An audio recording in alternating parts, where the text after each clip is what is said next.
Vous êtes bien sur Grand Lille TV, on est en direct tout au long de cette matinée en ce mardi 25 septembre. Bonjour à toutes et à tous, il est 7h30.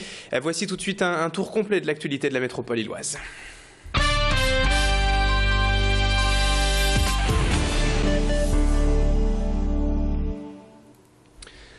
Et pour commencer tout d'abord cette édition, on regarde ces images de Danny Boone et de Diane Kruger hier soir, présents au cinéma Kinépolis de l'Homme pour présenter à Lille leur dernier film en avant-première, un plan parfait.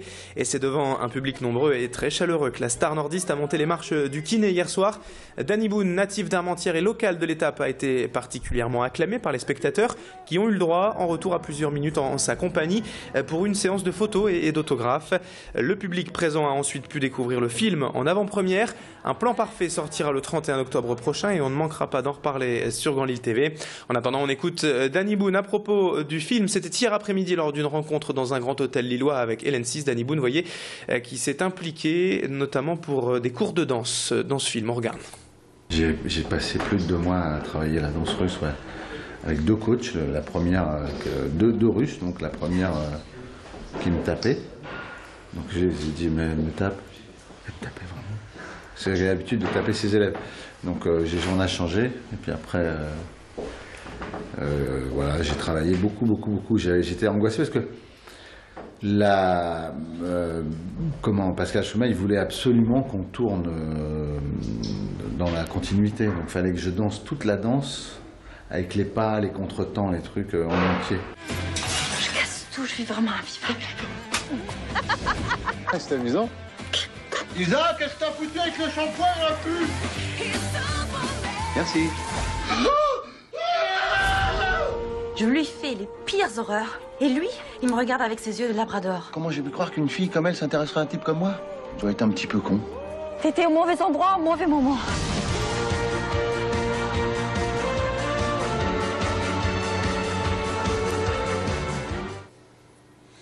Le film Un plan parfait avec Danny Boone et Diane Kruger sortira donc sur nos écrans le 31 octobre prochain.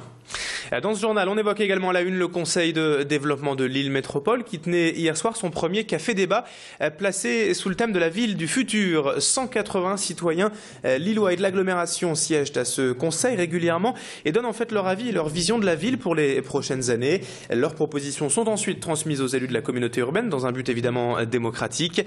L'occasion donc hier soir pour eux de parler de nouvelles technologies que les citoyens pourraient retrouver dans leur quotidien en ville, comme la vidéosurveillance prochainement. Un deuxième café-débat de ce type sera de nouveau organisé cette année en 2012 pour le Conseil de développement. Mathilde Espinas a suivi hier soir pour Grand Lille TV cette soirée. Explication avec Didier Paris, le président du Conseil de développement lillois. Les conseils de développement sont en France les caisses de résonance de la société civile. Il y en a 450 qui existent dans les territoires, les grandes agglomérations, les villes moyennes, les pays ruraux. Et donc effectivement, on essaye d'aller à la rencontre des gens. Et donc là, effectivement, nous venons de lancer ce premier cycle de café métropolitain sur le thème de la ville du futur pour essayer de rencontrer les habitants et de débattre avec eux donc sur ces sujets.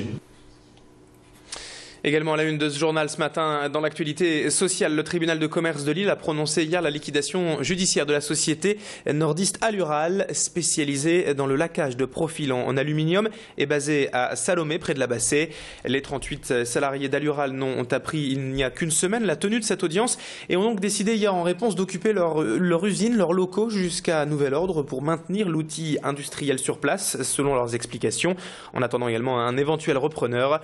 Depuis 2011, selon eux, le chiffre d'affaires de l'entreprise a baissé de 45% et très peu d'investissements surtout ont été apportés ces dernières années selon les syndicats. Explication complémentaire avec les salariés d'Alural au micro de Macha Grunessen. On a eu un dépôt de bilan du mardi et du jeudi 29, c'était directement une lettre en accéléré de liquidation judiciaire. Voilà. Et actuellement, ils ont ouvert le dossier pour accélérer une liquidation judiciaire. On va siéger l'entreprise pour éventuellement avoir des entrepreneurs potentiels et garder l'outil de travail et l'emploi. Et on ira jusqu'au bout, quoi. Même quitte à faire la grève de la faim, parce qu'il y a quand même 38 salariés sur le pavé, avec un salaire minimum de 1 000 €. On termine maintenant ce journal avec une grande journée don du sang organisée hier à la Pleine Image à Tourcoing en association avec la Société roubaisienne Ankama et l'établissement français du sang. Les employés ont ainsi été invités à aller donner leur sang à l'Imaginarium sur leur lieu de travail et près d'une centaine d'entre eux ont répondu à l'appel hier. Les entreprises ainsi sont souvent sollicitées par le don du sang en conciliant donc le geste du don avec les horaires et les lieux de travail.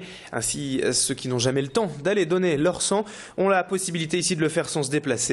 Aujourd'hui en France, il faut environ 2 500 000 dons par an pour répondre aux besoins, mais on ne compte qu'1 600 000 donneurs réguliers, ce qui est donc encore trop peu. Explication complémentaire avec les donneurs eux-mêmes hier au micro d'Hélène 6. J'avais jamais donné parce que j'avais jamais d'amis qui étaient motivés pour venir avec moi et puis les horaires n'étaient pas très flexibles quand on est en particulier et qu'on veut donner son sang.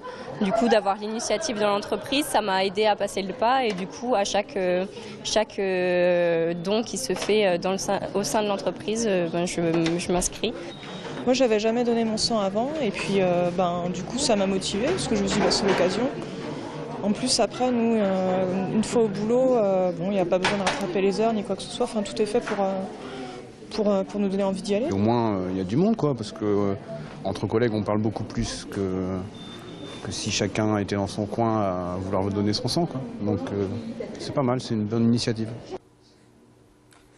Voilà, c'est la fin de ce journal. Dans un instant, à suivre la météo et l'infotrafic sur Grand Lille TV. Restez bien dans notre compagnie ce matin. À tout de suite.